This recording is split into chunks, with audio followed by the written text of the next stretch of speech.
Well, hi. Oh, that's loud. Is that too loud? Great. So my name is Dayn Broder. I use they, them pronouns. I'm a comics editor, freelance writer, and disability activist. And I also am the creator of the superhero SunSpider. I do have a confession to make. I'm at the very beginning of my public speaking journey. So I wouldn't describe myself as a public speaker. I feel a little bit like sort of just a gremlin, just an artist hunched over my desk that they pulled out, and they were like, and they put me on a stage and they were like, okay, go. It's terrifying. But I'm really excited to be here.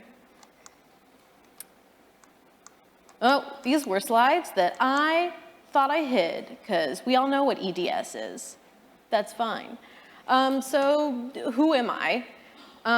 Like I said, I'm a comics editor, an essayist, a disability advocate. I was diagnosed with hypermobile Ehlers-Danlos syndrome when I was 19 years old, after I would say about 3 years of searching, and then I absolutely ate pavement in a parking lot when my hip dislocated. It was very embarrassing. I'm a cane user and an ambulatory wheelchair user. I have chronic pain, GI issues, joint dislocation, and I'm also an artist, which all of you know now.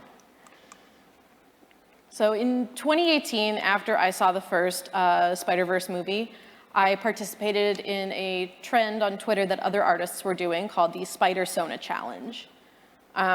Which is where you create either a hero of your own or your own alter ego of a spider hero. And so that's where SunSpider comes from. She's disabled, like me, and she uses arm crutches as her web shooters. This is the tweet that I made in 2018.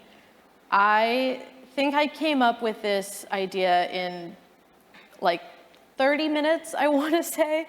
It was a real quick, off the cuff, did not think it was going to blow up kind of thing.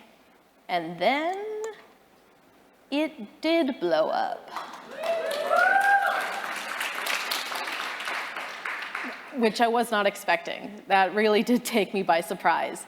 I put my phone down for the night, I went to sleep, and I woke up and suddenly everyone was talking about me, which was really scary, actually, because in 2019, Marvel reached out to me asking to feature SunSpider in the back of an issue in a limited Spider-Verse comics run.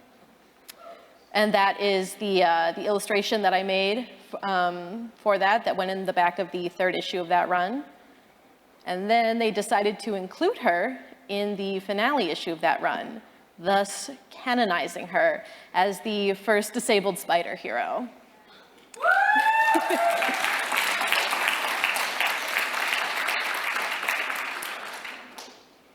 So last year, she also had a short story come out of her very own in a new limited run, Edge of the Spider-Verse, in the 4th issue.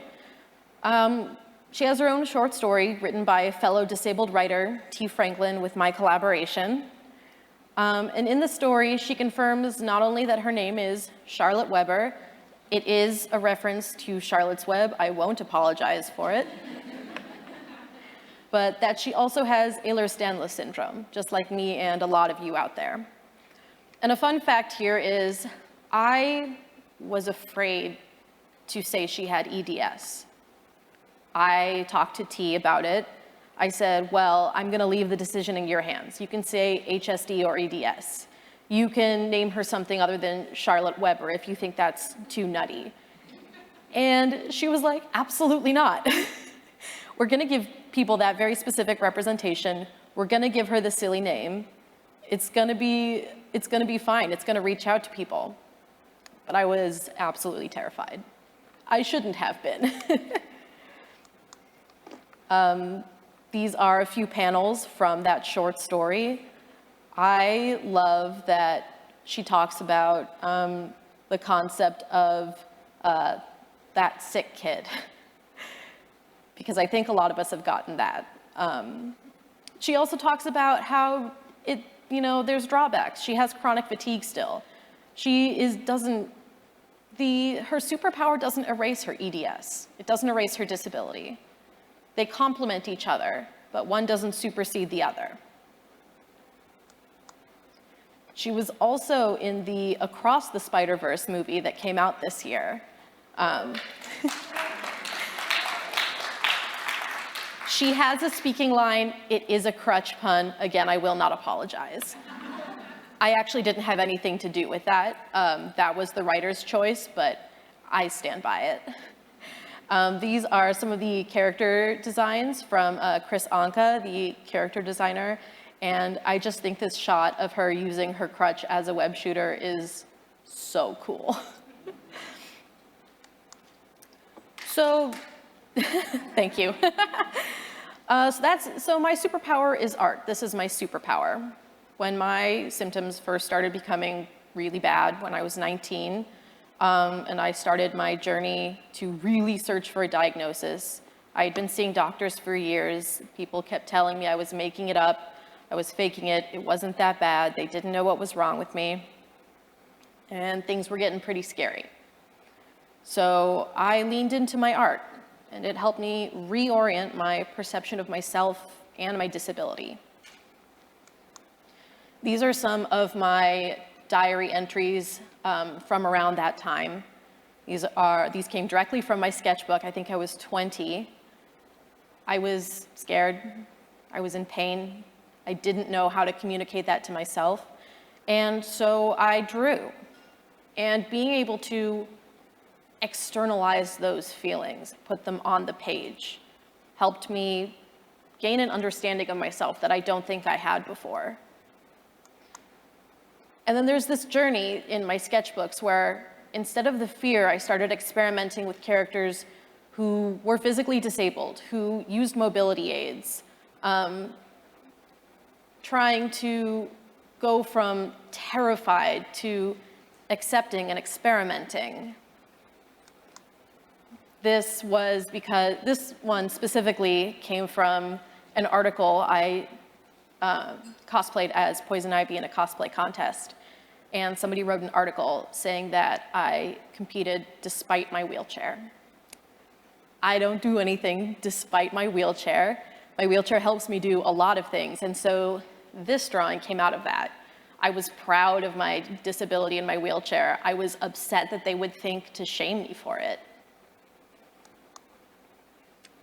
These are some pages from my master's project at Savannah College of Art and Design.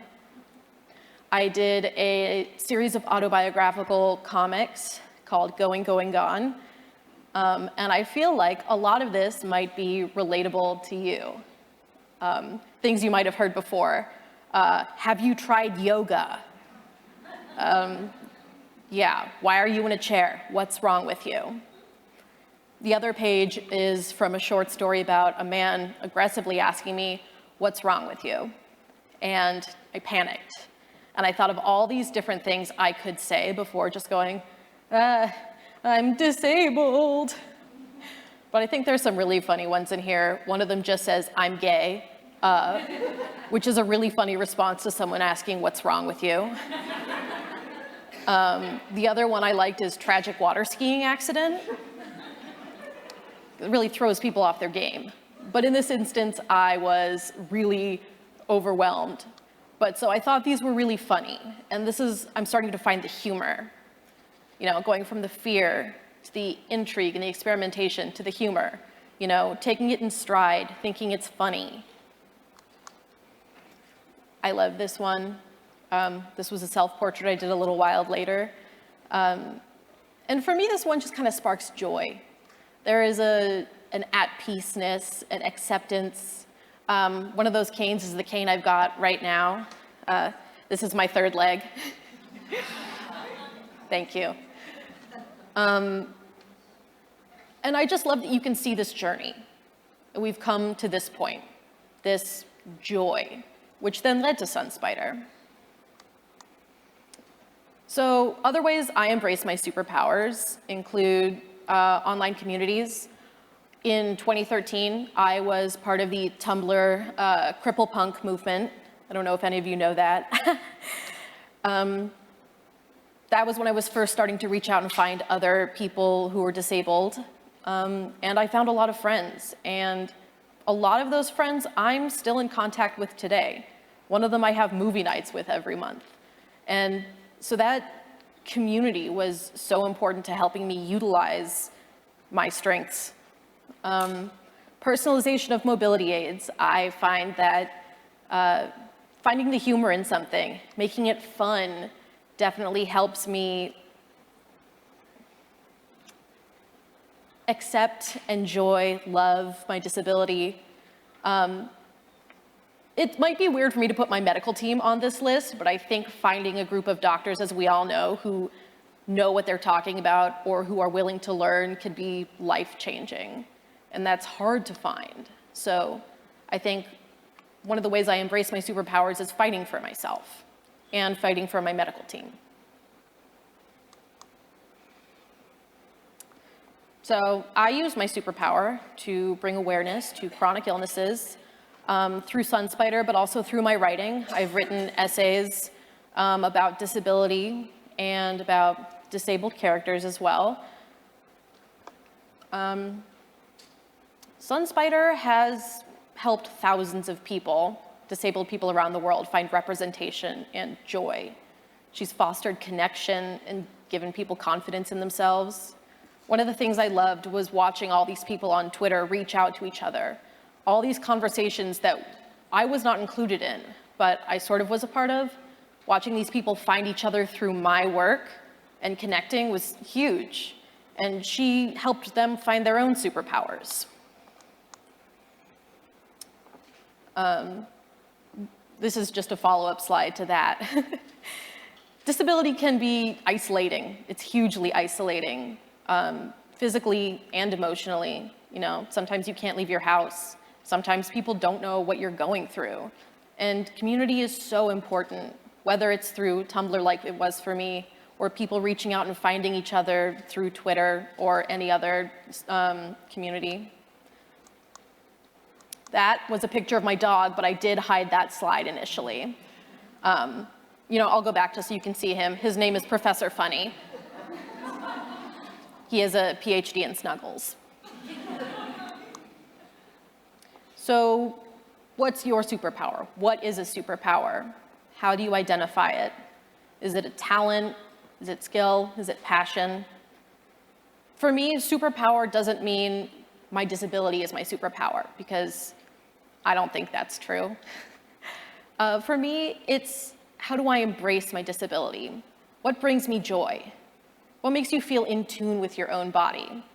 Could be art, could be music, it could be math, it could just be your animals or your friends. It could even be cosplay, like this. This is by Toast on Twitter as Quirky Toast. She has EDS as well, and I love this. I think this is such an incredible cosplay, and it's helped her really embrace her disability and power as well. So what blocks you from finding your superpower? We, as disabled people, society tells us that we are lazy, that we're not trying hard enough, that we are not enough. We are made to feel less than, ashamed, and that's not true. We're enough exactly as we are. We deserve to feel love and acceptance, to live in a world meant for us. We deserve to love ourselves. So how do we reorient and use our superpowers? Taking control of your own life, your community, Facebook groups, social media, friends, finding the things that make you feel special and strong and fully embracing them. How do you express yourself? How do you use that to find a different vantage point, different perception? How do you find a different way to look at yourself and really find that oneness and that wholeness? It's, you change the narrative that you've been told your whole life. You're not lazy. You have limits They're just different limits. You are more than people's perceptions of you, whether it's as the sick kid or someone who's faking it or the hypochondriac. You are a whole entire person, and you deserve to love and grow that wholeness. So the question then is, what makes you proud of your body? What gives you confidence? What is your superpower? Taking control and finding joy in your own body is so important because we're taught to be ashamed of ourselves, of our mobility aids and our accessibility needs, of our pain. To be disabled is to be vulnerable, both in the world. If you are visibly disabled, people stare at you, they ask you invasive questions, they laugh at you, and in yourself, because it's hard to accept that there are things you can't do. It's hard to accept that you are different in some ways than your peers, that you can't do what they do, that you have to find other ways to go through your life. It's scary, it's terrifying. But finding your superpower lets you tune all of that out and tune into yourself. I think it doesn't matter what a superpower is, as long as you define it to yourself. I think whatever makes you feel, not like a superhero, but just as someone with confidence to love themselves and to exist in a world that maybe doesn't want us to, is a superpower in and of itself. Your superpower is already in you. You just have to find it. You are more than you know and how others see you. You are stronger than you think, and you deserve to feel confidence in yourself and to love yourself and to be enough.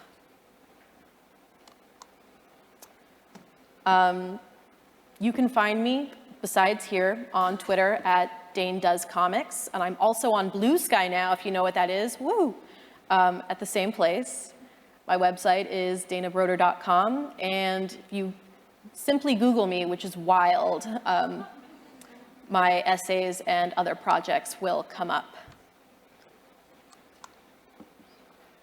I finished a little early. I want to leave you guys with this panel from the SunSpider short story in Edge of the Spider-Verse. I think to me this is disabled joy. This is someone who is truly having the time of her life, who is comfortable in her own body. Also, I like dancing too. But I think this is the embodiment that we should strive for, to feel joy, disabled joy in ourselves. Thank you.